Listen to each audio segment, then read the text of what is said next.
کپڑے پہنائیں گے تو ہمیں کیا ملے گا؟ اللہ کی رحمت جوش میں آتی ہے، اللہ کی رحمت ارشاد فرماتی ہے، ہمارے آقا صلی اللہ علیہ وسلم کے ذریعے سے پیغام ہم تک پہنچا کہ اگر میرا کوئی بندہ مومن میرے کسی بندے پر رحم کھائے گا، اس پر مہربانی کرے گا، تو جو میری زمین پر رہ کر زمین والوں پر مہربانی کرے گا میں عرش اعظم سے اس پر مہربانی فرماؤں گا۔ جو میرے کسی بندے کی ایک حاجت کو پوری کرے گا تو میں اس کی 1000 حاجتیں پوری فرماؤں گا۔ جو میرا بندہ کسی بندے کو ایک جوڑی غربت کے باعث یا ضرورت کے تحت اس کو جوڑے عطا فرمائے گا تو میں وعدہ کرتا ہوں، قسم ہے مجھے اپنے رب کعبہ کی، قسم ہے مجھے میرے آقا فرماتے اپنے رب کعبہ کی، قسم ہے مجھے تمام جہان کے مالک پروردگار عالم کی، اللہ کے رسول نے ارشاد فرمایا، اللہ کے رسول نے ارشاد فرماتے ہیں کہ جو کسی ضرورت مند کو دنیا میں ماہ رمضان میں اس کی ضرورت کو پورا کرنے کے لیے ایک جوڑی کپڑے پہنائے گا تو ایک جوڑی کپڑے 1000 تو 1000 کے بیٹھ جائیں گے، 5000 کے بیٹھ جائیں گے، لیکن جنت کے ایک جوڑی کپڑوں کا مقابلہ دنیا کا کوئی کپڑا نہیں کر سکتا ہے۔ مگر اللہ کی رحمت پر بن جاؤ تو ایک جوڑی کپڑے پہنائے گا، اللہ ایک جوڑی کے عوض میں تجھے 70,000 جنت کی جوڑے عطا فرمائے گا۔ کتنی بڑی رحمت ہے تیرے اوپر۔ تو میرے پیارے اسلامی بھائیوں، اگر کامیابی چاہتے ہو تو خالی کامیابی اس چیز کا نام نہیں ہے کہ اپنے گھر میں اچھی غذائیں بنائیں، اچھے بچوں کو کپڑے پہنائے اور غریب سسک رہے ہیں، غریب تمہاری طرف کو دیکھ رہے ہیں، وہ کپڑے نہیں پہنا رہے۔ ارے نبی کی عادت کریمہ اپناؤ کہ میرے آقا عیدگاہ کی نماز ادا کرنے کے لیے عیدگاہ کو جا رہے ہیں۔ آپ نے کیا دیکھا کہ ایک بچہ کم عمر بچہ، چھوٹا سا بچہ چھائی ہوتا ہے درخت میں، درختوں کے سائے میں رو رہا ہے، سر پر ٹوپی نہیں ہے، پاؤں میں چپل نہیں ہے، پھٹا پرانا لباس ہے، چھائیوں میں بیٹھا ہوا رو رہا ہے۔ مدینے کے باشندے نوجوان بزرگ بچے سب عیدگاہ کی طرف عیدگاہ کو ادا کرنے کے لیے جا رہے ہیں۔ مکی مدنی آقا عیدگاہ کی طرف کو جا رہے ہیں۔ یہ جانے والا، یہ تمام نبیوں کا امام جا رہا ہے، یہ امت کا غمخوار جا رہا ہے، یہ شفیع الصبح جا رہا ہے، یہ مالک المختار جا رہا ہے، یہ وہ ہے جو بے کسوں کا کس ہے، بے بسوں کا بس ہے، ٹوٹے دلوں کا سہارا ہے، اللہ تعالیٰ کا پیار ہے، سارے رسولوں میں افضل آیا ہے۔ جب اس مقدس رسول کی نظر اس روتے ہوئے بچے کی طرف پڑی تو آقا نے عیدگاہ کا رخ بدل دیا، بچے کی طرف روانہ ہو گئے۔ ذرا مچل کے کہیے سبحان اللہ۔ ہماری تقریر آپ خاموش ہو کر نہیں سنیے، مجبور ہو کر نہیں، مسرور ہو کر سنیے۔ ہماری آپ سے پہلی ملاقات، یہ دوسری ملاقات ہے، تیسری ہاں عید الفطر میں ہوئی، عید اضحیٰ میں، اور آج عید الفطر میں ہو رہی ہے، اور مقدر ہوگا تو آئندہ ہوگی۔ نہیں تو کیا پتا ہے انسان کی زندگانی کا، کیا پتا ہے انسان کی زندگانی کا، آدمی بلبلا ہے پانی کا۔ آگے سن لیں، اس لیے آج جو زندگی ملی تو غنیمت جانی، اس لیے ہمیں آج آپ سے ملاقات ہوئی۔ وہ امام نہیں ہے جو اپنے مقتدیوں سے محبت نہ کرے۔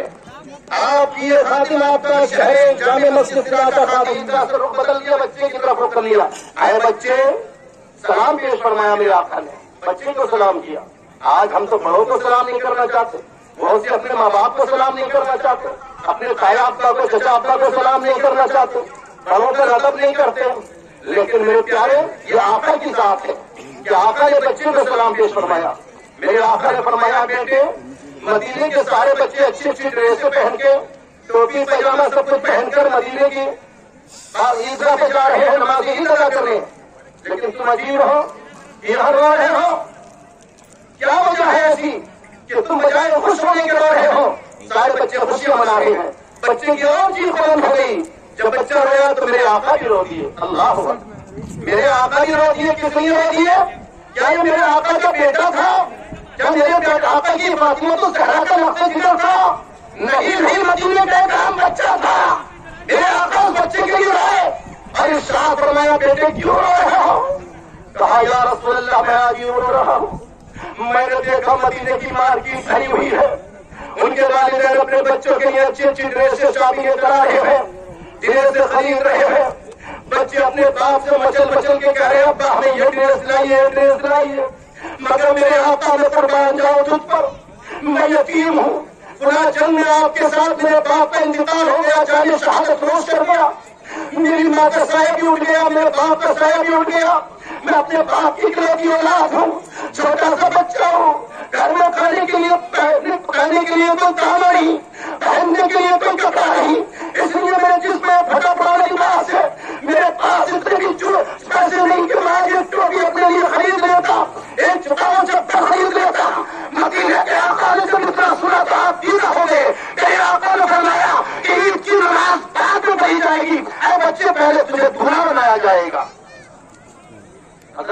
اکرم میرے آقا اس بچے کو اپنے گھر لائے. تمام مومنوں کی اماں حضرت عائشہ صدیقہ رضی اللہ تعالیٰ عنہا کو حکم فرمایا, اے میری شریک زندگی, جلد از جلد اس بچے کے لیے نہلانے کا پانی گرم کرو. پانی گرم ہوا, بچے کو نہلایا گیا. اس کے بعد میں کہا حسین کریمین کی ڈریس میں سے ایک اچھی سی ڈریس لاؤ. ڈریس لائی گئی, ان کو پہنائی گئی. اس کے بعد میں سر میں تیل ڈالا گیا, کنگھا کیا گیا, آنکھوں میں سرما لگایا, پاؤں میں جوتا پہنایا, سر پہ ٹوپی اڑایا, اور اس کے بعد میں حسین کریمین کو پہن لیا. یہ دائیں بائیں چل رہے ہیں, مگر یہ مدینے کا دوسرا بچہ میرے نبی کے کانوں پہ چل رہا ہے. سبحان اللہ. اسے کاندھے میں بٹھا لیا اور اس کے بعد میں فرمایا, بیٹے اب تیرے باپ نہیں رہے تو کیا تم مجھ محمد عربی کو اپنا باپ بنانا پسند کرے گا؟ کیا عائشہ صدیقہ کو اپنی ماں بنانا پسند کرے گا؟ کیا میری لخت جگر فاطمہ کو اپنی بہن بنانا پسند کرے گا؟ بچہ مچل گیا, کہنے لگا یا رسول اللہ, ایسے مقدر کے سکندر تو بڑھ کر ہوتے ہیں. ارے جسے آمنہ کا لال اپنے کاندھوں میں بٹھا رہا ہے, اس سے بڑھ کر مہربان باپ کون ہو سکتا ہے؟ اس لیے مجھے کہنے دیجیے یا رسول اللہ, آپ وہ ہیں جو باپوں کے باپ ہیں, اور آپ وہ ہیں جو تمام مہربانوں سے بڑھ کر مہربان ہیں.